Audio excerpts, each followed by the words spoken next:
വിമാനത്താവളത്തിൽ കുടുംബത്തോടൊപ്പം എത്തിയ പ്രായമായ സ്ത്രീ വിമാനത്തിനുള്ളിലേക്കുള്ള വാതിലാണെന്ന് തെറ്റിദ്ധരിച്ച് ലഗേജുകൾ കൊണ്ടുപോകുന്ന ബാഗേജ് കൺവെയർ ബെൽറ്റിലൂടെ കയറുന്ന ഈ വീഡിയോ സോഷ്യൽ മീഡിയയിൽ വ്യാപകമായാണ് പ്രചരിക്കുന്നത്.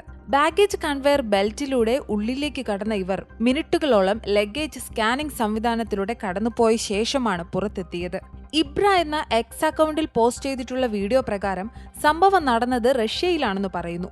റഷ്യയിലെ വ്ലാഡികാവ്കാസിലെ ഒരു വിമാനത്താവളത്തിൽ S7 എയർലൈൻസ് വിമാനത്തിൽ കയറാൻ എത്തിയതായിരുന്നു കുടുംബം. ഇവർ ബാഗേജ് ഏരിയയുടെ സമീപത്ത് കാത്തുനിൽക്കുമ്പോൾ കൂടെയുണ്ടായിരുന്ന മുത്തശ്ശി ഇത് വിമാനത്തിനുള്ളിലേക്ക് പ്രവേശിക്കാനുള്ള വഴിയാണെന്ന് തെറ്റിദ്ധരിച്ചു.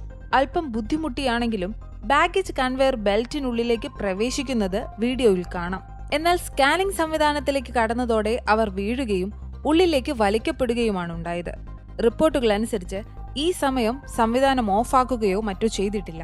എന്നാൽ ഏകദേശം 10 മിനിറ്റിനു ശേഷം ഇവർ പുറത്തെത്തി. എയർപോർട്ട് ജീവനക്കാർ ഇവരെ കണ്ടെത്തുമ്പോൾ ഇവർക്ക് യാതൊരു പരിക്കുകളും സംഭവിച്ചിട്ടില്ലെന്നും റിപ്പോർട്ടുകൾ വ്യക്തമാക്കുന്നു. എന്തായാലും വീഡിയോ വലിയ രീതിയിലാണ് പ്രചരിക്കപ്പെടുന്നത്. സംഭവം നടന്നതിന്റെ കൃത്യമായ സമയമോ മറ്റോ ലഭ്യമല്ലെങ്കിലും ഇത്തരം അത്യാധുനിക സംവിധാനങ്ങൾ സാധാരണക്കാർക്ക് കൂടി വ്യക്തമാകും വിധം കൂടുതൽ അപകടങ്ങൾ ഒഴിവാക്കുന്ന രീതിയിലേക്ക് വിപുലീകരിക്കപ്പെടണം എന്നാണ് ആളുകൾ അഭിപ്രായപ്പെടുന്നത്.